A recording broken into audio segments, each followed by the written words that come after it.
All right, what is up, ladies and gentlemen? Welcome to the Automate Your Agency show. This is brought to you by the Agency Rocket Fuel team. Now, we do this show typically every Tuesday, but today is a special day because we have one of our clients. One of our clients that are, they're in the chiropractor niche, and they are a seven-figure agency with a very, very lean team. And I decided to just bring him on today because I know a lot of you are probably wanting to grow your business, right, to seven figures with a very lean team, and might as well bring someone that's actually in the trenches and doing this on a day-to-day basis. Okay, now we do this show with one goal in mind, right, to help you scale your agency in a sustainable way so you can finally achieve, the time and location freedom that you've been craving for in your business. Now, if you want to catch all of our previous shows, it's going to be in the guide section of this Facebook group. So all you have to do is search for the guide section. It's probably in the top of this Facebook page. Or if you're listening to our podcast or YouTube page, you can check out all the past episodes there. Now, if you want to learn more about how we help agencies, go and check out agencyrocketfuel.com. But with that said, I do want to make an introduction to our guest for today. Gill is the owner of Elevate Marketing Leads, and they are in the chiropractor industry. Now, we're going to talk about his story. We're going to talk about how he started his agency in the first place, where he's planning to go, and all the secrets in between, right? This guy is an absolute beast. I actually spoke to him the other day, and, he was telling me all about, his habits, how he puts a priority on his health and his fitness. And I'm like blown away. I was going to bed at night thinking, I really need to change my life. Because this guy, he doesn't just have an agency, he also runs 3 gyms at the same time. And so he has multiple businesses going on. He has a family, he has kids, and he still puts a priority in his life and in his health. So with that said, I'm going to bring him on, Mr. Gill Valerio. What's up, man? What's up, man? That was a flattering introduction, man. I appreciate that. Because it's real, man. You and I spoke with my fiance yesterday, right? And so after that call, we were like, damn, if this guy can actually focus on putting a priority on his health and fitness while having 4 businesses and a family at the same time, what are we doing? Right? So anyway, dude, glad to have you in the show. How are you, man? Yeah, I'm great, man. I'm glad to be here. I appreciate it. Dude, tell me about, for all of our listeners here today who probably don't know you yet, which I doubt because everyone sees your ads, even if they're not in your industry. Yeah, I know. My targeting sucks, obviously, man, because all agencies are getting hit with them. Yeah, absolutely. But for people who don't know you yet, like, what do you do? What does your agency do? And all that? Yeah. So about a little bit over a year ago, probably about 18 months now, we started a chiropractic digital marketing agency. It was kind of organic how it all came about. I had a friend who is a chiropractor, owns a practice, and we started helping him, and we had dramatic results really quick out of the gate. And he's part of a large network, and he just because he was getting results, started telling other chiropractors or other friends or other people in his network, hey, like, I know somebody who could potentially help you. And it kind of grew organically from there. And I quickly realized that there was an opportunity to grow the business. Not only that I actually enjoyed it and I liked what I was doing. And from there, I kind of dove all in and, really started establishing a real business. Gotcha. And so, why do you choose, the chiro industry? Like, there's and it's funny because that's one of the most, saturated markets, right? It is. Why that industry? Yeah. Aside from the fact that I had a friend who was already a chiropractor, who was an ideal client for me, right? That's kind of what initially, if I'm being honest, that's what initially drew me to that for, okay, here, this makes sense. But I think that for me, the niche aligns with some of my own personal, I would say, beliefs or lifestyle choices. Like chiropractors, most of them are really focused around holistic living and, not necessarily taking Western medicine, focusing on your health, whether it's through chiropractic or through nutrition or whatever it may be. So I think I aligned with that niche really well. Also, because I think this is important for people that are listening that are starting an agency or have an agency or looking to scale. It made sense for me. I had somebody that I was close with, that I was getting results for, that was part of a larger network that could refer other people to me. So it was kind of, aside from my personal beliefs aligning, it organically coming together, it was the path of least resistance to grow my business. And that seemed like an intelligent decision at the time. I think sometimes agency owners choose a niche based on emotion, or, something that they heard somebody else say, or they seen one or two other people making money in that niche, and they just go, I'm going to jump in. Like e-com is a big one. Like everybody's jumping into e-com now because a couple people are doing really well. And I don't know that that's always the best decision to make, to make that decision based off emotion or what you saw somebody else doing. If you see opportunity in a niche, I think you should go ahead and make a decision. And that's kind of what I based my decision on. Makes sense. Now, let's talk about your agency. There are a couple people hopping on live right now, but like, okay, one is, what is your agency doing right now in terms of revenue? And I mean, I obviously know because we work together, but like, how is the team structured? Because, people will be surprised because you have a very lean team and there's a lot of bloated agencies out there, right? Yeah. In terms of people and all that. So dude, let's just boast, man, and brag about your agency. Yeah. It's, it's funny. It's funny sharing revenue numbers because a part of my brain goes, I'm so grateful and almost in disbelief that I got to this number this quick, which by the way is we're hoping to hit 140K in by the end of September, right? In monthly MRR, right? Part of my brain goes, I'm grateful and I'm in disbelief that we got there. But then part of me goes, I know that we're capable of so much more. Right. And I know just as a business, like forget just the agency space. I know just as a business, there's so much additional growth opportunity out there that I expect that number to be much bigger in the future. Right. So that's where we are now. And, to respond to kind of your second comment there, we are a lean team. And I think this is something I actually credit you guys with helping me with. I think you opened up, and I've shared this in other networks and other people that I communicate with, or just other agency owners that I network with. I think there's like a common misconception around the people that you have to hire and how you have to do it and when you have to do it. A mentor of mine always says the best time to hire is when you feel pain in that aspect of your business. Right. So for example, if you're getting so many sales calls that you as the owner of the agency no longer feel like you can keep up with the leads that are coming in and you're actually missing out on opportunity, that might be a good time to hire a closer, or maybe just hire a setter that can navigate or qualify some of those leads for you. Right. That's one example. When you acquire so many clients that the relationships seem like they're potentially suffering because you either don't have enough client success managers or account managers, or you don't have one at all, that would be a logical time to hire in those positions. I think like as entrepreneurs, we get so excited when our business starts to grow. We want to start hiring people, right? It's an amazing feeling to start building a team and hiring people and having people work under you. But those decisions have to be based on logic and be based on finances and be based on where your current journey is. I don't think, once again, like I don't think you can base those decisions on emotion.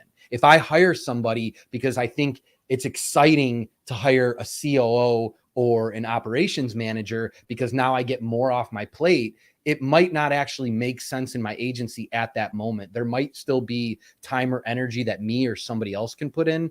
And I try to, with the current team that I have set up, I try to leverage that. If there's a gap somewhere and somebody on my team has time or energy that they can put into that, I try to help them develop the skill set to fill that gap until it gets to a point that it feels we need to hire. And something I want to share really quick too here, and I don't know if this specifically relates to running a lean team, but on the topic of common misconceptions in the industry, the term VA, I don't like it, right? Because you and I both know everybody associates the term VA with a person typically in the Philippines or, typically the Philippines, that you bring them in, they do mundane, repetitive tasks, and that's kind of all they're capable of doing, right? And again, with the help from your team, the ARF team, you guys helped me break that misconception by saying, you know, and I don't think you guys straight up came out and said this to me, but here's the way that I took it. People are people. It doesn't matter if they're in the Philippines, if they're in the United States, if they're in Mexico, if they're in Canada. People are people, and there's people of all different skill levels in all different countries. And then, and on top of that, people can acquire more skills. People could be trained to be better. They could be taught to do a job, regardless of the currency exchange rate in different countries, or hiring someone in the US or the Philippines. And that's something I believe, and that's something I have firsthand in my agency. You know, my ops manager is from the Philippines. He's capable of doing the job that I need him to do. So that aside from the advantage of having a lean team, I also don't have a high payroll. If I'm being, again, transparent with the audience, my payroll is not outrageous like some of the other agencies that are over the 100K mark. Because I haven't, you know, I take advantage of the exchange rate in the Philippines to the US or wherever it may be. And the last thing I'll say about this is, you know, I also don't want to put it out there. I think some people, you know, might hear this and might interpret it as, well, wait, hold on. Are you taking advantage of people in other countries by paying them a lower wage and having them do a job where if you were to hire somebody in the US, it would cost $8,000 a month, and maybe you don't have to pay somebody that wage in the Philippines? And I think you and I have talked about this. Just because there is a gap in what I would have to pay someone in the Philippines doesn't mean I underpay them for their country. In fact, most of the time, because there's more margin, I pay them more, which translates to them earning a very healthy living where they live. And it benefits me as a company, right? By bringing our payroll down, and they're capable of doing the exact same job that anybody in the States would be doing. So, yeah. Absolutely, man. And I really appreciate that you have that, because, you know, there is such a misconception in the marketing space, right? About what a VA is, and also, you know, how much you should be paying them and stuff like that. Right. And I think I've told you this, that, you know, the amount of money that you're paying your ops manager is basically what a branch manager in a bank that has worked for 30, 40 years is earning. And it's probably working way more than what, you know, the ops manager is doing. Right. And so people need to understand that, right? That there is that, you know, yeah, Yeah, there's that gap there's the there. benefits that you get here, right? They get to work Yeah, remote, they get to work from home. You know, we're constantly coaching them and providing resources like ARF and other networks that I'm part of. So we're improving their skill set, you know, and there's a lot of benefits for them. And I know it because I get feedback from my team on it. And I don't use the term VA ever. Every yeah, person, whether I hire them from the Philippines or the States or wherever, they have job titles, they have roles, they have specific responsibilities. I don't like the misconception that comes with the term VA, so I don't use it. 100%. Yeah, I don't like the term as well. It's hard to break that with some of our, you know, some of the Yeah. people in the market, because, you know, I used to be a VA, right? I used to be a virtual, you know, that was how I got my start. But you know, I just felt like as a VA, there's really no direction. Like, I'm just doing random stuff that's being thrown at me, Yeah. right? But if you, like what you said, like each of you remember they have a role, they take pride in that role, right? There's honor that comes with, you know, being an account manager, being an ops manager, you know, being the specialist, right? And so they take the role more seriously. Um, yeah, cool. So right now you're in the chiro industry, right? What is it that you know, provide for clients? And I think the bigger question here is, there's so much offers out there that are being targeted to this industry. Like, how are you, you know, standing out, right? And what is your thought pattern that we can impart to other listeners when it comes to that? Yeah. It's hard because there is a lot of competition and there is a lot of offers out there, but I think communication is key with any niche that you're in. Communicating with your clients, building real relationships, right? Not just superficial interactions where you're going, okay, here's the info I need from you, and you set it up. Building real relationships is how you is how you lower attrition and build a long-term business. So I think that is absolutely important. And then you have to build on your fulfillment. Like, you have to get better as a company. I always say this, like, there's stages of growth, right? When you start out your agency, you have to make money. Without making money, you're not going to have a business. So you need to go close deals, bring clients in, and you kind of need to figure it out after the fact sometimes, right? You're not going to have the entire system perfected when you bring in your first client. That's just not realistic. That's not how any businesses are built, right? You go and you acquire the client, you have a general business where you can provide a service to them, and then you can learn kind of on the job, right? Or real life learning while you're interacting or you're fulfilling or you're serving those clients. And then as you grow and you get more and you get more and you get more clients, you get more feedback about what is going well, what is not as long as you communicate and listen to your clients, right? You got to do that. You get real life feedback, and then you know where there's holes or gaps in your business, and you can improve upon them or do the right things to get better. But you do reach a certain level, and there's no monetary level. Like I can't say when you hit 80K or 100K, it's different for all of us. Profit margins are different. So there's not necessarily a monetary level, but you should have a pulse on your business and realize, okay, I've gotten to a point where I feel my business is sustainable, right? If I lose a couple clients, I'm not going to shut the whole thing down.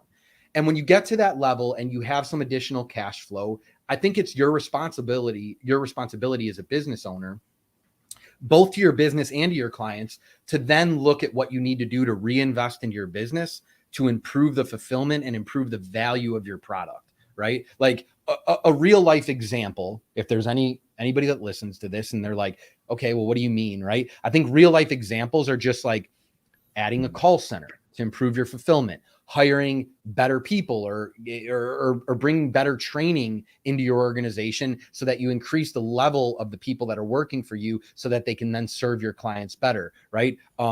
Having ancillary options outside of your main core function. If your main core function is running Facebook and or acquiring leads on Facebook and Instagram for your clients, then you can diversify by learning how to run Google or learning how to run YouTube or providing chat widgets or helping them with organic lead generation, right? So Alex Hormozy says this in his book, so it's not me, I'm stealing this, but one price, one niche, one product. That is the best way to start. That is the only way to start and begin to scale. But you can get to a point where you start to bring more value, fulfillment, ancillary parts to your business. And you should do that, in my opinion. Makes sense. Yeah. Well, to kind of summarize, you kind of need to put in the work. And a lot of people don't want to put in the work, right? Yeah. But you have such an amazing work ethic, right? And I think people don't see this, but I do, because we're in the back end of everything. But you don't just run an agency, but you have businesses and you have a family and all that. But like, maybe we can like segue a little bit and like, how did this happen? Like, you did an interview one time, right, with another group, with Joel's group, I think, and then people were like, he doesn't do that, like all the habits, all that. But then you were like, I do, right? Like, I do implement all these habits. But like, what is that driving force that you have that unfortunately so many people don't have, right? Yeah, I think just prefacing it, the first thing is failure in a lot of business ventures. Like I tried everything. I failed a lot in my 20s and even maybe my late 20s, and until I was about in my early 30s, I didn't really start to, I feel like, gain footing as an entrepreneur. So I think all that failure taught a lot of life lessons, and it also made me realize that I'm not that talented. I'm not any better than Frambo. I'm not special. There's nothing that I could, I don't have a talent like a guy like Kobe Bryant where I could who had amazing work ethic, but where he probably could have relied on his talents alone and still got into the NBA because he had a better work ethic. He excelled, right? But I realized that I didn't, with all the failure, which built fortitude, in my opinion. It also made me realize that like the lack of being talented in anything, I was going to need to compensate and make up for that. And I started doing little things. It didn't happen overnight. It took a very long time, but I started doing something that I like calling habit stacking. And I swear that I invented it, but if you Google it, it's an actual thing. So I didn't invent it, but I figure one thing out, whether it's a good habit in my life or a bad habit. Okay. And I either decide what good habit I want to add into my life, and I choose that one thing, and I put all my energy and focus into that one thing. For example, if I felt that I was not exercising on a consistent basis, I would make it a priority in my life, dedicate a time that no matter what happens, family stuff, business stuff, personal issues, no matter how I feel on that day, whether I'm upset, whether I'm happy, whether I'm sad, whether I have energy or don't have energy, I know that that time is dedicated for that.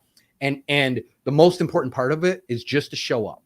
Like, I'm not saying I'm going to go out every single day and have the best workout of my life, but I'm very good at forcing myself to just show up, right? Like, there were days when it's easy for me to exercise now. So I use this as an analogy, but there were days where it wasn't easy to do it. But when I dedicated that time, it was not optional for me to show up. Now, I could show up and go through the motions and kind of have a shitty workout, right? Or not have the best workout. That's okay. And I could accept that. But what I couldn't accept is that I didn't show up. And then after you do that, after you show up so many times, then it becomes easier, and then it becomes a habit, and then there's less resistance. You can apply this to anything in life, right? Whether it's getting up at a certain amount of time, taking vitamins on a daily basis, eating the same foods on a daily basis. Like, you just make the commitment to go to the grocery store and buy the chicken, even though you want to stop and get a burger, right? You make the commitment and you don't negotiate with yourself, and you do it. And after a certain amount of time, the habit is instilled in you and it becomes easier. And I use that same method to remove things. If I notice there's bad habits or things in my life that are not adding value, I make the same commitment to myself and I don't negotiate, and I remove those things. Like, one of them I'm trying to do right now is less leisure time on social media. Like, we all have the little thing on our phone that tells us how much screen time we had, right? Like, yeah, right. It's crazy, man. If you look at that, the amount, even though I can justify it a little bit because my business is run on social media, it's crazy the amount of screen time. Like, I have 2 kids, man. Like, that time should be going to them, not to scrolling mindlessly on Facebook. So I'm trying to, right, this is what I'm trying. Now I'm trying to use that same method to remove a bad habit. And the commitment to myself is every time I consciously catch myself mindlessly scrolling on Facebook or Instagram, I remove myself from that situation as quickly as possible, right? Like, take the phone, put the phone down, and eventually your brain will give in, right? You will win that battle if you do it enough times. Like, if you override the system, right? Like, you like talking about systems. If you override the system enough times, you'll rewire, you'll change the wiring so that the next time, after doing it 30 times, the next time you actually go to pick up your phone to scroll, your brain will go, no, it's not what we do, right? We don't waste time on social media when we have our kids in front of us, or we have business, or we have work, or we have, we could be reading a book or whatever it would be. So I use that method to build on what I'm doing, if that makes sense. it does. Now, I'm curious. Let me ask you this. You're about to close off the month at about 140K, right? In your business. What habits do you have right now that you remember you were doing when you were at 10K a month, right? Or like you were still starting, like, are the habits you have now the same as, like, when you were starting out? I have some of the same habits, yes, Yeah. but I think I've built on it. And I'm always building on it. This is like not something that I think will ever end in my life. It's just a never ending loop of self-improvement. But one of the biggest one that I implemented, the exercise routine, eating healthy, trying to take care of my health. Those things I've done for a really long time. It's been a part of my life for years now, over 10 years. I did not always have good sleeping habits, which I feel I'm proud of that I've improved. But one of the biggest one is the way that I talk to myself, like affirmations and meditation, and the way that I talk to myself in my head, right? I think prior to starting my agency, it just coincidentally happened to be around that time. I knew that I wanted to achieve things, and I would have moments of gratitude and moments of vision in my head where I would think about where I'm going to get to. And, I know I'm going to get there, and I would say positive things, but it was only moments. It wasn't like the ongoing voice of how I spoke to myself.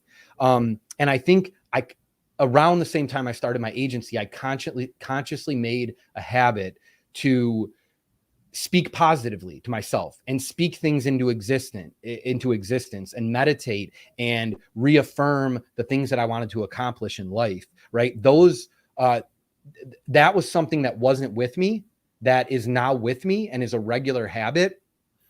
And if I had to really truly share between optimizing my sleep, between meditating, between, supplements, natural supplements that I take, between exercising, between taking breaks when I'm at work to go walk and be out in nature, just to like let my brain disconnect from electronics for a minute. All of those things, which are very important and I think are integral to live your best life, not only make money in business, because believe it or not, those things do directly correlate to how much money you make in business. But aside from business, I think those things are integral to live your best life. But if I was to give you one thing that's had the most impact that I feel, it's the conviction, the way that I talk to myself, the affirmations that I say to myself, the meditation to slow my mind down at times because it's going fast all the time. I think those things have had, I know that they've had the biggest impact because I've seen the biggest growth and the biggest leaps in the last year. And that's the only major difference in my daily routine from prior to starting the agency. So, yeah, it's so important, man. It's so important how you talk to yourself. It's so important that you believe what you're saying. Like any one of us can go out there and go, I'm going to build $1 million business. I'm going to build 100K, right? I'm going to do 100K a month. I'm going to do 200K, whatever it is a month. But until you get to a point that you really believe what you're saying to yourself, it's not going to happen, man. You have to believe you have to say what you believe and believe what you're saying in order for those things to really align. That makes sense. And I think it's two parts too, for me personally. Like, one is the belief, obviously, right? You got to believe that this is something that is actually possible for you. But second is, and the reason I asked this question about habits and all of that is that I tend to think of the world where if you speak something into existence, the universe kind of looks at you and kind of questions itself and sees, is this person actually capable of achieving this? Is this person actually consistent with what they do, even when they're at the very bottom, right? And like, it doesn't even matter what kind of habits you're doing, but it's like the consistency of your actions, right? And I think that's the two things that you have. You had the belief, and even when you had nothing, you were consistent at certain habits and actions, right? And in that sense, you're able to achieve, the success. And I would even go as far as thinking, I'm sure you don't even think you're successful yet, right? Because there's still other goals that you want to achieve, right? Absolutely. Yeah. 100%. Like it could be a bad thing. Like you're on this never ending, where you're chasing the next thing. I think any entrepreneur or somebody who's motivated or ambitious in life, like you finally achieve step one and you go, okay, cool. You forget that you achieved it. Then you start looking. So I do try to step back and smell the roses or reevaluate my situation and be grateful for where I am. But you said something that's really important, so that anybody who listens to this doesn't take it as, say that I'm going to make $1 million and I'm going to make $1 million. It's all woo woo, right? I think there is a law of attraction, I think, is real. But I think when you say those things with conviction to yourself, you become the type of person that takes the action to achieve them. So there is a real life physical part that incorporates itself into that, right? But until you see it in your mind and speak it to yourself and believe it, you won't even take the right actions to get yourself there, right? So if you're speaking negatively or you don't have confidence that you can accomplish something, you'll never take the actions to actually make it happen. So this is not all just like throw words out into the universe and then they automatically come to you. This is, again, reciting to yourself what you believe, and that's going to force you to be the type of person that takes the action to make those things happen. 100%. And that's something I struggled with early on, where it's like my mentors would tell me, become the person that already has the thing that you want, right? Kind of thing. But I was like, how do you actually make that happen? And I was thinking, the person that I want has the house, has the car. I don't have the house and the car. But then I think what they meant was like the actions, the day-to-day habits, your thinking and all that. And, it took me a while to realize that. But for you, I know you've had habits for a really long time, really strong habits and a work ethic, but at the start of your agency, especially for people that are listening to this, what was the goal that you initially had when you started out, right? And did you, did you really believe at that point like this was going to happen as quick as it did for you, right? Yeah. From a monetary perspective, my goal was to hit 10K a month and quit my job, right? From a monetary perspective, it was 10K, and from a real life perspective, it was quit my job, right? I didn't want to for years, I knew that I wasn't the type of person that wanted to work for other people. It's just, I don't think there's anything wrong with that. If, Right. you work for a company, it just wasn't who I was. And I knew I wanted to accomplish those things as quickly as possible. And they happened really fast, faster than I would expect. But I said this to Joel when I had an interview with him. On the surface, everybody in his program, even you, right? Even me and you talking now, you're like, you congratulate me on the success that I've had in my agency in a short amount of time, right? And the people in Joel's group saw me experience success in a short amount of time. What nobody saw and what nobody witnessed is 10 to 15 years of failure and struggle and failed business ventures and frustration and nights of crying were not achieving what I wanted to achieve and keeping my job while I started fitness centers that never quite really achieved the level of success that I wanted them to. All of that time and energy and struggle and challenge. I think what happened was I finally in life landed on something that I was good at, that I was passionate about in the moment, that was a good opportunity. I think like, forget agencies being saturated, like having any type of online digital business puts you at an advantage over brick and mortar businesses. It's just the world we live in now. And I think all of that 10 to 15 years of struggle and challenges and learning and lessons, it all kind of aligned when I started my agency. And that's why it looked like, quick success. And again, I don't consider myself a success. I mean, there are people making millions a month, right? So in comparing that 100 or 140K is not that much, right? So I have big goals for myself, but I guess from an outsider's perspective, I quit my job, I achieved the 10K and much more beyond that. But it was all of that led up to that. It wasn't that I figured out how to run an agency in a month and I exploded and, I figured out some magic trick to get my agency to a certain level. It was all of those experiences that I had prior to starting my agency that allowed me to scale quickly. So what was an overnight success actually took 15 years, right? Yeah. Like the famous, I think Kevin Hart says, I'm an overnight success that took 30 years or something like that. Yeah.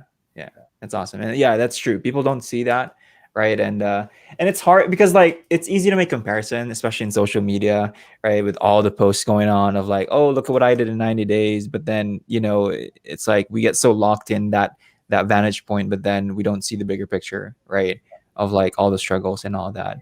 Yeah, that makes sense, man. And so you initially just wanted to make 10K a month. Obviously, you're way beyond that, right? But then what's the goal now? Like, where do you want to go? Like, where are you heading? Yeah, I have to redirect myself every now and then because again, I think as an entrepreneur and as a business owner, as soon as you kind of you get something going, you immediately start going, oh, I could do this and I could do this and I could start this business. I have a very good business that I enjoy that has a lot of room to scale. So I am zeroed in on growing my agency until I really hit a level of financial success where I truly could go. I almost can't fail anymore at this point. Until I get to that level, I'm not taking my eye off the ball, right? Like I'm not going to go. You and I talk about a passion of mine, which is helping people through human optimization, specifically entrepreneurs. There's no bigger passion project in my life than being able to help entrepreneurs use the habits and the optimization strategies and tactics that I use in my life to become not only a better business person and not only make more money, but become a better husband, a boyfriend, a girlfriend, a better father, a better friend, a better son, daughter, whatever it is, like, and just feel better about themselves and have more confidence. That's my passion. I would love to jump fully into that right now and help as many people as I could. And I know I could provide so much value because how passionate I am about it. But I don't want to lose focus on something good that I have that has so much room to grow. And my belief, even though with everything I've done and with the gyms and all these other ventures that I've been involved in, it's very hard to be successful unless you are all in on something, on one thing, because you're going to go up and you're going to compete against people that are all in on one thing. And even like you have multiple things going on, which I have massive respect for. But I think like you and Reynard do a really good job of like this is your thing and this is my thing, right? And we focus on these things, and it's our responsibility to grow these businesses, whatever they are, right? And I think that's important. So my goal right now, to answer your question, is to get my agency to, anywhere between $300,000 to $500,000 a month as quickly as I can. I don't know that I would say, okay, cool, I'm there, I'm going to stop at this point. But that's my immediate goal, to grow my agency, to serve as many chiropractors in my niche as possible, to build my fulfillment, to build my team, to build culture in my company, to really connect with my employees and the people that work for me. Those are the things that are immediately important to me right now. And that's what I'm going to put all my focus on. I love it, man. And, do you talk about passion a lot, right? Especially with this new thing that you want to pursue. And as I'm listening to you, it's pretty obvious to everyone that's listening that there is a lot of passion that comes out of, out of the words that you speak. But like, the truth is, like, it's not always like, you're not always passionate in the day-to-day stuff, right? Like when a client, issue comes up and stuff like that. But like for you, like, and I guess this is for me too, like, how do you redirect your focus back? And especially when you have bad days, and, I mean, obviously as an agency or any business, right, there's always going to be bad days. So yeah. This is like one of my favorite topics of the moment, because nobody sees it, right? We do a good job of masking it on social media. Like the couple interviews that people watch with me, like, Gill's a beast, man. You go hard every day and you show up and this and that, right? Man, I have really bad days and I have struggles and I make mistakes and I'm not a perfect person. And, I don't show up for my kids or my wife as much sometimes as I want to. And I'm not the best leader in my business every day. And I don't feel energized and I don't want to do the things that I know I need to do sometimes. And I think there's two parts to it. Number one is you have to realize that's a part of life. That's a part of being an entrepreneur, especially being an entrepreneur. It's a roller coaster. You're going to feel good one day. You're going to feel good some days, and you're going to feel bad some days, and you're going to be sad some days, and you're going to be happy some days, and you're going to feel anxiety some days, and you're going to feel excitement some days, right? Realize that and be okay with that. And when you're having one of those days that is not a great day, it's okay. You don't have to be so hard on yourself. And I struggle with this still, right? But you don't have to be so hard on yourself and think the whole world is falling apart. You're just having a bad day. And that's normal in the human experience. And that's normal in business, right? It's like the cliche, if it wasn't for bad days, you wouldn't appreciate good days or happy days, right? Like that's the truth, right? So I try to like step back and give myself that perspective. But the second part of it is what we talked about earlier. Building those habits over the course of your life and having good habits and not abusing drugs or alcohol or doing things that you shouldn't be doing and not eating terrible foods all the time, and creating an exercise routine and respecting your mind by giving yourself a break and going to sleep at a reasonable time and knowing when to unplug and building all those habits will help you get through the hard days. I don't even know how many days that I've woke up and I've been like, I almost feel like I can't do it today. I almost feel like I can't go in and I can't get through this day and I can't take my meetings and I can't meet with, and I can't show my face to my team on Zoom. Like there's been a lot of those days, but I do what I said to you earlier. I get in the car, drive to my office, and I don't have any expectations myself, just that I show up. That's it. Just that I show up. And if I was to walk into my office and break down and go, I can't do this today, then maybe I would give myself the permission to call it a day and go home. But I wouldn't give myself permission to not even show up. And most of the time when I show up and I start going through the motions, I go, okay, I got this. Like I can get through this day. Like it's one brick and a next brick and a next brick and a next brick. And I get myself through those days and I'm usually okay. It's not easy. And like I said, there's days that I don't really think that I can or want to make it through. But to be real with you, I built my habits to the point now where I don't feel like there's anything that could stop me or slow me down, whether it's losing revenue in business, upset clients, not feeling well, whatever it is. Like I've spent so much time and energy building my habits that there's pretty much nothing that could stop me now. Like the universe is going to throw stuff at me and challenges. And I just go, cool, this is part of the game. I'm not going to stop, Yeah. Now, to be real, like what worries you, like as an agency, right? Like obviously you have fortitude, mental fortitude and all that. But, maybe for people that are they're still behind, right? And they want to get to where you are. What are the current worries or struggles that you have in the agency right now? Which, for sure you'll solve, but it's like, what's on your mind right now, right? Yeah, I mean, I think lead generation is always one for us, and maybe it's because we're in a more competitive niche. Yeah. It's like lead cost and appointment cost and acquisition cost are always rising. So, that's always a concern and kind of a bottleneck in our business. Another concern of mine is like, how am I showing up as a leader and connecting with my people? Do they feel fulfilled in their job, or do they not feel fulfilled? Do they feel appreciated or not feel appreciated? Are they going to walk out on me tomorrow because, they decide this is not what they want to do? I fear that. I fear losing people like spur of the moment because they no longer feel fulfilled in their job. And I fear that like the acquisition part of the business is going to hit a snag or a halt because, we can't generate more leads and get people. Like, I don't fear being able to get people to commit to working with us, because me and the closers that I feel like I've built, and that's something I'm really strong at, right? Sales and acquisition. So I feel like I have that down, and I'm continually working on it. But I feel like if we can get in front of the people, they will do business with us. They will see competence. They will see things that they want to partner with, and they will do business with us. My fear is that we're not going to be able to get in front of enough of them, right? And then that's going to put us at a halt, and that's going to stop our growth. But even as I'm saying that, I don't know that I would consider that a fear, because at the end of the day, like, if you don't put pressure on yourself that I have to get to 300K or 400K or 500K, those are arbitrary numbers that don't mean shit, to be quite honest, right? Yeah. I have everything I need in life. My needs are met. I'm able to provide for my family. So even if the numbers did go down and the revenue took a hit and we weren't closing as many deals, I don't know that I fear that. I just know that that's part of the process, and I trust myself that I will figure that out. Yeah. And it's like your conviction and your belief is so much higher than all the fears, and that it's just, yeah. So yeah. It's, I think the second one was more realistic, because I don't know how my people are always feeling. I think I'm getting better as a leader, asking those questions and figuring it out. I have faith in myself that I'll be able to run the business, acquire clients, do the right things.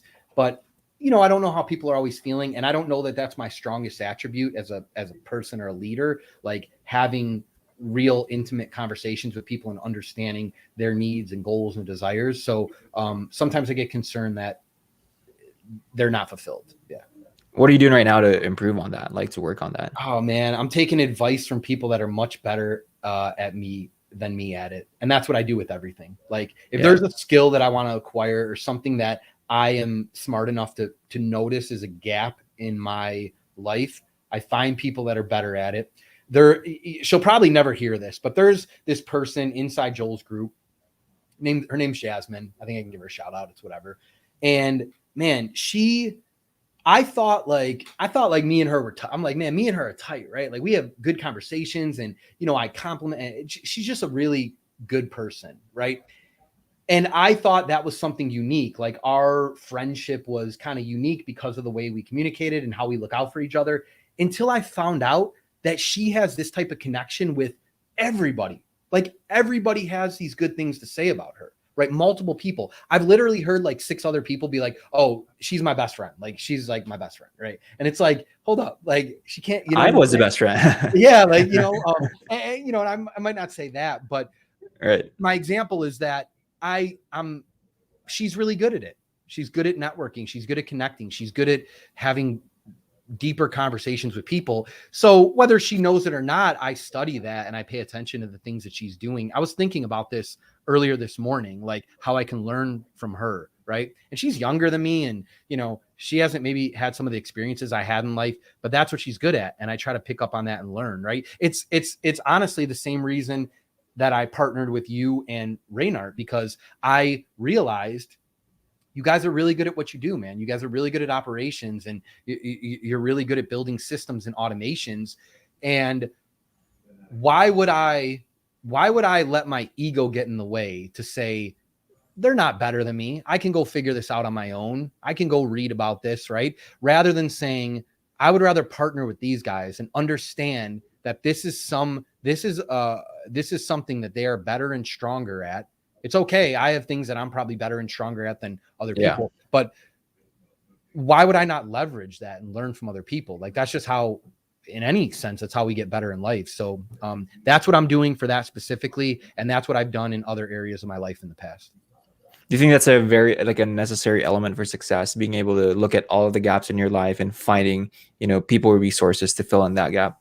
100%. Whether it's whether it's partnering with people that are going to actually help you complete that circle, if you want to call it that, right? Like, and what I mean is, like, okay, if I realize that I'm weak in one area and I realize I'm probably never going to be strong in that area, then maybe I have to partner with somebody who's strong in that area. And then together we get to go further. Right. So that's one way of looking at it.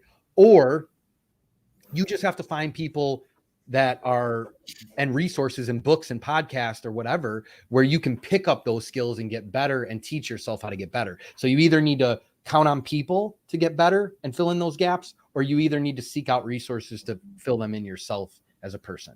Because there's 100%. something, like, let's be real, there's some things that, like, I'm never going to be good at, right? Like, I'm just, like, we all have different brains, and there's some things I'm never going to be good at, but that doesn't mean that I can't partner with people that'll help fill that gap.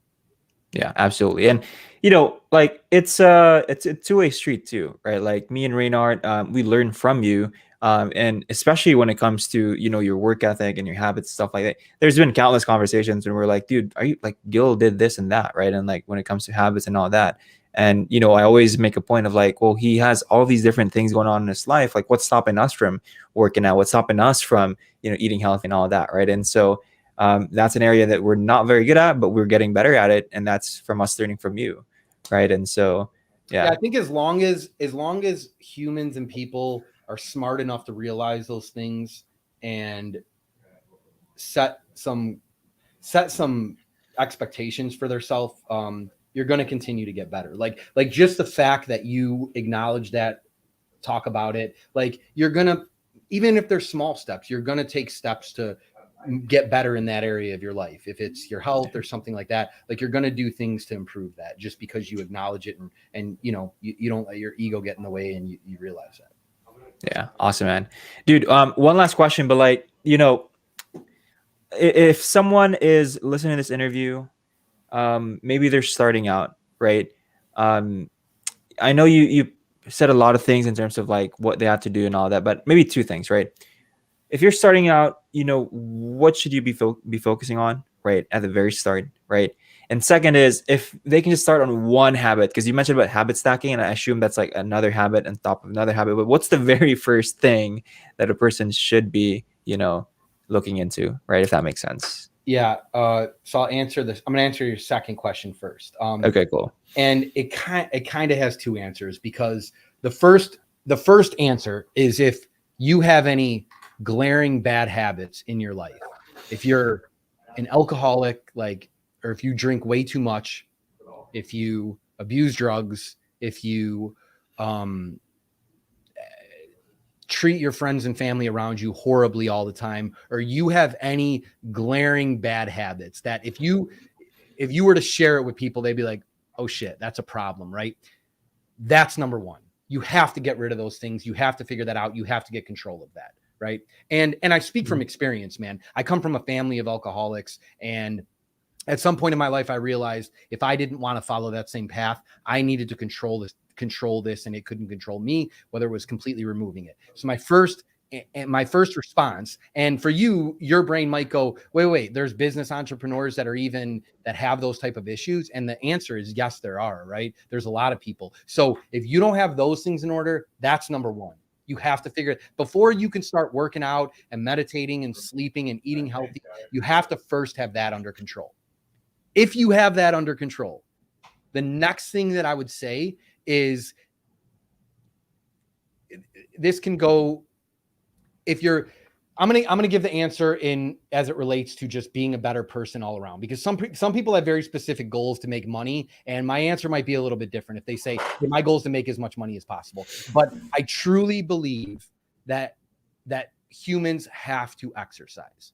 That I think I don't think you can ever live a fully fulfilled and happy life, and if you can't feel what, health in your body and what you're capable of. So I think what I would say, doesn't have to be 3 days a week, doesn't have to be 4 days a week, it doesn't have to be 5 days a week, but you need to realize that it's a priority. You have to exercise, you have to select some dedicated time, and you can't negotiate with yourself.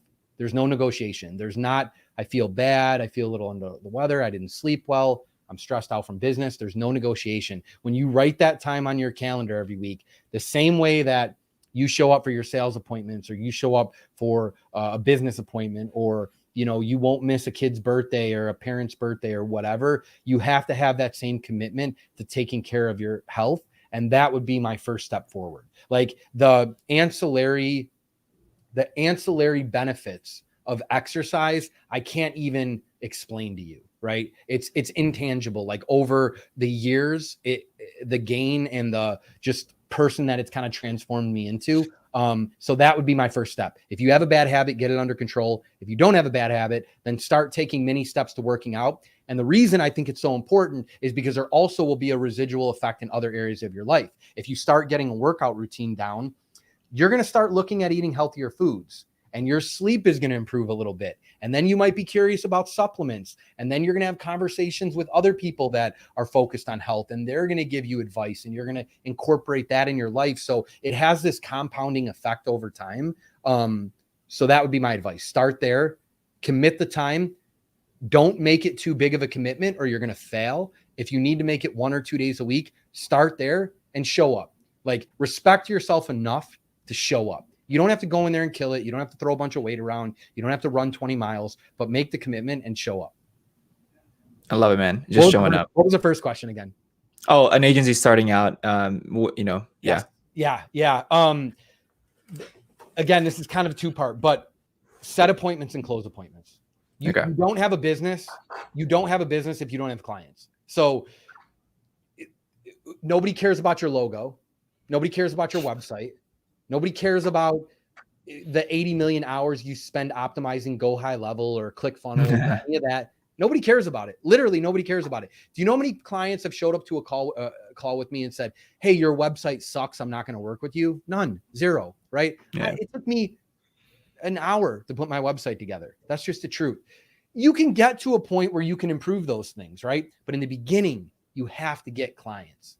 You have to sign up clients. And this is just my phrase that I use, and it's really intense, but I share it. Like, in the beginning, you must be willing to die. I always say that. And I know that sounds really intense, but that's almost a type of mentality, especially if you're in the agency game. This game in the beginning requires, it requires a lot of hours, right? So you almost have to come into it with like, I'm willing to die. I'm willing to do whatever it takes to succeed in this, no matter how many struggles, no matter how hard it gets. I'm willing to fight through all of that to make this work. That makes 100% sense, man. Yeah. Dude, this has been an awesome interview. I feel like I just got a coaching session for free. So this show is coming out in Facebook, YouTube, and our podcast. So there's going to be a bunch of areas. There's going to be people that are going to be listening to this afterwards, maybe later tonight. But if they have any questions, man, or maybe not questions, but they just want to follow you and look at your growth, like, what's the best way for them to connect with you? Yeah. I mean, I'm kind of open to any like connecting on any platform, but Facebook, it's just Gill Valerio Jr. So it's Valerio Jr. My dad is on there too. So make sure you add me, not him. You connect me on Facebook, Instagram, same thing, Gill Valerio Jr. If you want to shoot me an email, if you want something personal, it's gill@goelevatemarketing.com.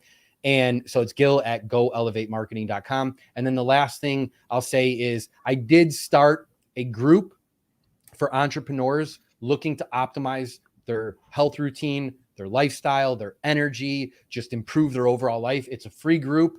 I got a couple hundred people in there. I'm not as active as I would like to be because I'm fully focused on my agency right now. But if you want to join, shoot me a message. I'd love to shoot you an invite. I'd love to get you in the group. And at some point, I'm going to be very active in it. And that's going to be my passion project. And I'm going to help as many entrepreneurs as I can.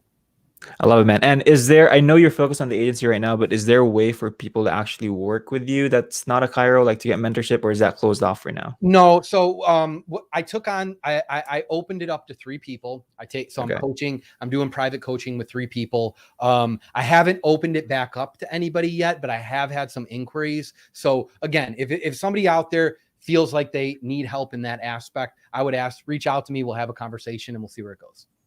I love it, man. I love it, man. Yeah. When you open it up, I'll probably be up there, one of the people that joined. So, Yeah, brother. Love to have you. all right, Gil. All right, so that is our interview. So if you guys want to catch this, it's going to be on our Facebook, the guide section, or on YouTube. Search us up at Agency Rocket Fuel, or on our podcast. It's going to be Agency Rocket Fuel as well. And thanks so much for joining us, Gil. And hopefully we can see you when your agency is either whatever revenue level, or maybe you sell it, or maybe back when you have your coaching program, right? Awesome, man. Appreciate you, brother. All right, man.